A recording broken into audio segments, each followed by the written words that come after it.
ओम नमो भगवते वासुदेवाय। स्वागत है आप सभी का बरगदेश्वर महादेव मंदिर उन्नाव के इस दिव्य YouTube चैनल पर।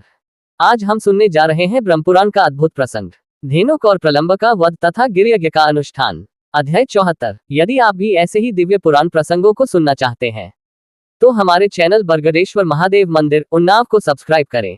हर दिन शाम 5 बजे हमारे चैनल पर आपको ब्रह्मपुराण कथा सुनने को मिलेगी और धीरे धीरे हम सभी 18 पुराणों की कथाएं आप तक लेकर आएंगे। अगर आपको किसी विशेष पुराण या प्रसंग से जुड़ी जानकारी चाहिए तो कमेंट में जरूर पूछें, हम आपकी जिज्ञासाओं का समाधान अवश्य करेंगे। तो आइए शुरू करते हैं दिव्य कथा। व्यास जी कहते हैं, एक दिन बलराम और श्री कृष्ण साथ साथ गौएं चराते हुए वन में विचरने लगे। घूमते घूमते वे परम रमणीय ताड़के वन में जा पहुंचे। वहां धेनुक नामक दानव गधे के रूप में सदा निवास करता था। मनुष्यों और गौओं का मांस ही उसका भोजन था। फल की समृद्धि से पूर्ण मनोहर तालवन को देखकर ग्वाल बाल वहां के फल लेने को ललचा उठे और बोले, भैया राम, ओ कृष्ण, धेनुकासुर सदा इस भूभाग की रक्षा करता है, इसीलिए ये ताड़ों के सुगंधित फल लोगों ने छोड़ रखे हैं। हम इन्हें प्राप्त करना चाहते हैं। यदि आप लोगों को जचे तो इन फलों को गिराइए। ग्वाल बालों की यह बात सुनकर बलराम और श्री कृष्ण ने बहुत से तालफल पृथ्वी पर गिराए। गिरते हुए फलों का शब्द सुनकर वह गर्दभाकार दुष्ट दैत्य क्रोध में भरा हुआ आया। आते ही उसने अपने दोनों पिछले पैरों से बलराम जी की छाती में प्रहार किया। बलराम जी ने उसके दोनों पैर पकड़ लिए और उसे आकाश में घुमाना आरंभ किया। घुमाने से आकाश में ही उसके प्राण पखेरु उड़ गए। फिर वेग से बलराम जी ने उसे एक महान ताल वृक्ष पर दे मारा। जैसे आंधी बादलों को उड़ा देती है, उसी प्रकार उस दैत्य ने गिरते गिरते अपने शरीर के आघात से बहुतेरे फल गिरा दिए। उसके मारे जाने पर और भी बहुत से गर्दभाकार दैत्य आए, किंतु श्री कृष्ण और बलभद्र ने उन सबको खेल खेल में ही उठाकर वृक्षों पर फेंक दिया। एक ही क्षण में पके हुए ताड़ के फलों और गर्दभाकार दैत्यों के शरीर से सारी पृथ्वी पट गई। इससे उस स्थान की बड़ी शोभा होने लगी। तब से उस तालवन में गौएं बाधा रहित होकर नई नई घास चरने लगी। अनुचरोत्साहित धेनुकासुर के मारे जाने पर वह मनोहर तालवन समस्त गोप गोपियों के लिए सुखदायक हो गया। इससे वसुदेव के दोनों पुत्र बलराम और श्री कृष्ण प्रसन्न हुए। वे दोनों महात्मा छोटे छोटे सींगों वाले बछड़ों की भांति शोभा पा रहे थे। कंधे पर गाय बांधने की रस्सी लिए वनमाला से विभूषित हो वे दूर दूर तक गौएं चराते और उनके नाम ले लेकर पुकारते थे। श्री कृष्ण का वस्त्र सुनहरे रंग का था और बलराम जी का रनीले रंग का। उन्हें धारण किए वे दोनों भाई दोभा इंद्रधनुषों एवं श्वेत श्याम मेघों की भांति शोभा कपाते थे। लोक में बालकों के जो जो खेल प्रचलित न है, उन सबके द्वारा परस्पर क्रीड़ा करते हुए वन में अड़ा विचरते थे। समस्त लोकनाथों के नाथ होकर भी वे इस पृथ्वी पर अवतीर्ण हुए और मानव धर्म में न तत्पर रहकर मनुष्यों को गौरवान्वित करते थे। मानव जाति के गुणों से युक्त भांति भांति के खेल भार खेलते हुए वन में घूमते थे। कभी झूला झूलकर और कभी आपस में कुश्ती लड़कर महाबली श्रीराम और श्री कृष्ण व्यायाम करते थे। उन दोनों को खेलते देख प्रलंब नामक दानव उन्हें बड़ पकड़ ले जाने की इच्छा से वहां आया। उसने ग्वाल बालों के वेश में अपने वास्तविक रूप को छिपा रखा था। मनुष्य न होते हुए भी मनुष्य का थी रूप धारण करके दानवों में श्रेष्ठ प्रलंब ग्वाल बालों की उस मंडली में बेखटके जा मिला। वह राम और कृष्ण दोनों को उठा ले जाने का अवसर वह ढूंढने लगा। उसने कृष्ण को तो सर्वथा अजेय समझा, अतः रोहिणी नंदन बलराम को ही मारने का निश्चय किया। तदनंतर उन ग्वाल बालों में हरिणाक्रीडन दुख नामक खेल आरंभ हुआ। यह बालकों का वह खेल है जिसमें दो बालक एक साथ हिरण की तरह उछलते हुए किसी निश्चित लक्ष्य तक जाते हैं। आगे पहुंचने वाला विजयी होता है। हारा हुआ बालक विजयी को अपनी पीठ पर बिठाकर सनियत स्थान तक ले आता है। इस खेल में सब लोग सम्मिलित हुए। दो बालक एक साथ उछलते हुए चले। श्रीदामा के साथ श्री कृष्ण, प्रलंब के साथ बलराम तथा अन्य ग्वाल बालों के साथ दूसरे बालक कूद रहे थे। श्री कृष्ण ने श्रीदामा को और बलराम ने प्रलंब को जीत लिया। इसी प्रकार श्री कृष्ण पक्ष के अन्य बालकों ने भी अपने साथियों को हरा दिया। अब वे हारे हुए बालक एक दूसरे को अपनी पीठ पर लादे हुए भांडीर वट तक आए और पुनः वहां से लौट चले। किंतु दानव प्रलंब बलराम को अपने कंधे पर चढ़ाकर शीघ्र ही उड़ चला। वह चलता ही गया, कहीं रुका नहीं। जब वह बलराम जी का इस प्रहार आगे खूनोग भार नहीं सह सका, तब बड़े क्रोध में आकार वर्षा काल के मेघ की भांति उसने अपने शरीर को बढ़ा लिया। बलराम जी ने देखा, उस दैत्य का रंग जले हुए पर्वत के समान है। उसके गले में बहुत बड़ा हार लटक रहा था।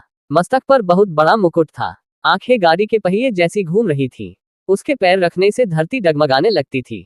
उसका रूप बड़ा ही भयंकर था। ऐसे राक्षस के द्वारा अपने को हरे जाते देख बलराम ने श्री कृष्ण से कहा, कृष्ण कृष्ण, इधर तो देखो, ग्वाल बालों के वेश में छिपा हुआ कोई दैत्य मुझे हर कर लिए जाता है। इसकी विकराल मूर्ति पर्वत के समान दिखाई देती है। मधुसूदन, बताओ इस समय मुझे क्या करना चाहिए।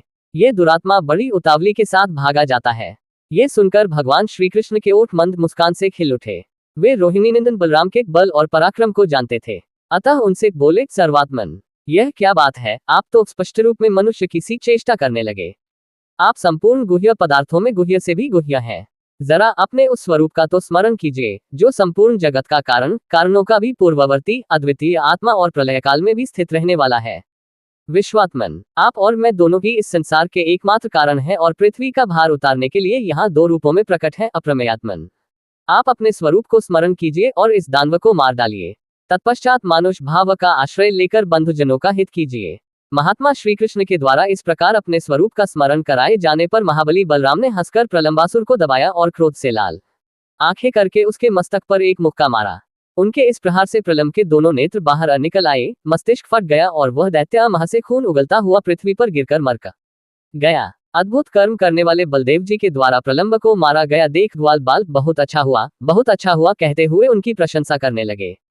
इस प्रकार प्रलंबासुर के मारे जाने पर ग्वाल बालों के मुख से अपनी प्रशंसा सुनते हुए बलराम जी श्री कृष्ण के साथ पुनः गौओं के समूह में आए। इस तरह नाना प्रकार की लीलाएं करते हुए बलराम और श्री कृष्ण वन में विहार करते रहे। इतने में ही वर्षा बीत गई और शरद ऋतु का आगमन हुआ।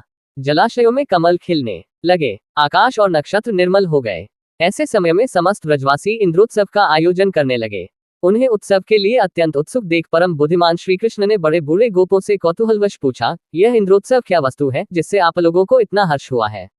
श्री कृष्ण को अत्यंत आदरपूर्वक प्रश्न करते देख नंद गोप ने कहा, बेटा, देवराज इंद्र मेघ और जल के स्वामी हैं। उन्हीं से प्रेरित होकर मेघ जलमय रस की वृष्टि करते हैं।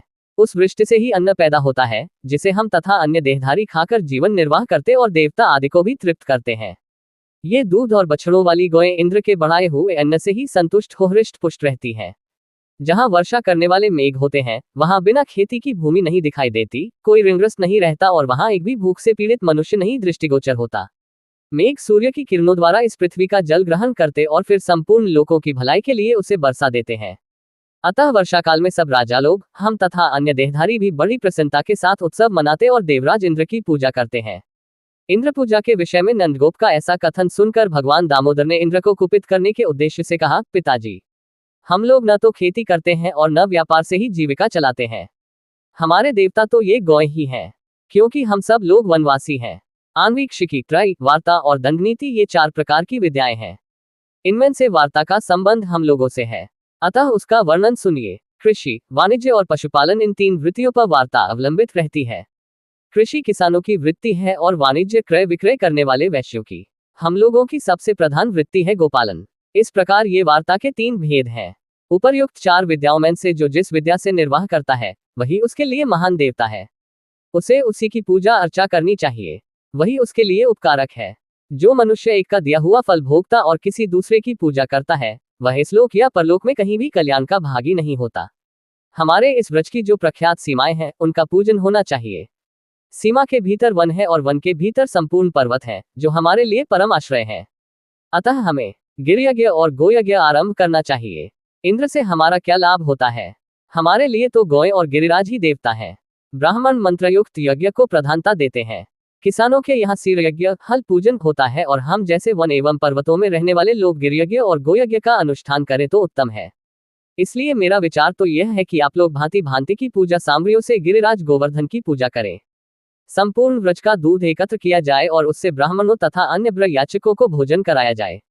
इस प्रकार गोवर्धन का पूजन, होम और ब्राह्मण भोजन हो जाने पर गौओं का शरद ऋतु में प्राप्त होने वाले पुष्पों द्वारा श्रृंगार किया जाए और वे गिरिराज की परिक्रमा करें। गोपगण, यही मेरी सम्मति है। यदि आप लोग प्रेम पूर्वक ये यज्ञ करेंगे तो इसके द्वारा गौएं और गिरिराज गोवर्धन प्रसन्न होंगे, साथ ही मुझे भी बड़ी प्रसन्नता होगी। श्री कृष्ण का यह वचन सुनकर नंद आदि ब्रजवासियों के मुख हर्ष से प्रफुल्लित हो उठे। वे बोले, बहुत ठीक, बहुत ठीक। बेटा, तुमने जो अपना मत प्रकट किया है, वह बहुत सुंदर है। हम लोग वही करेंगे। अब गिरयज्ञ का ही आरंभ किया जाए। यो कहकर ब्रजवासियों ने गिरयज्ञ का अनुष्ठान किया। गिरिराज गोवर्धन को दही और खीर आदि की बलि चढ़ाई, सैकड़ों हजारों ब्राह्मणों को भोजन कराया।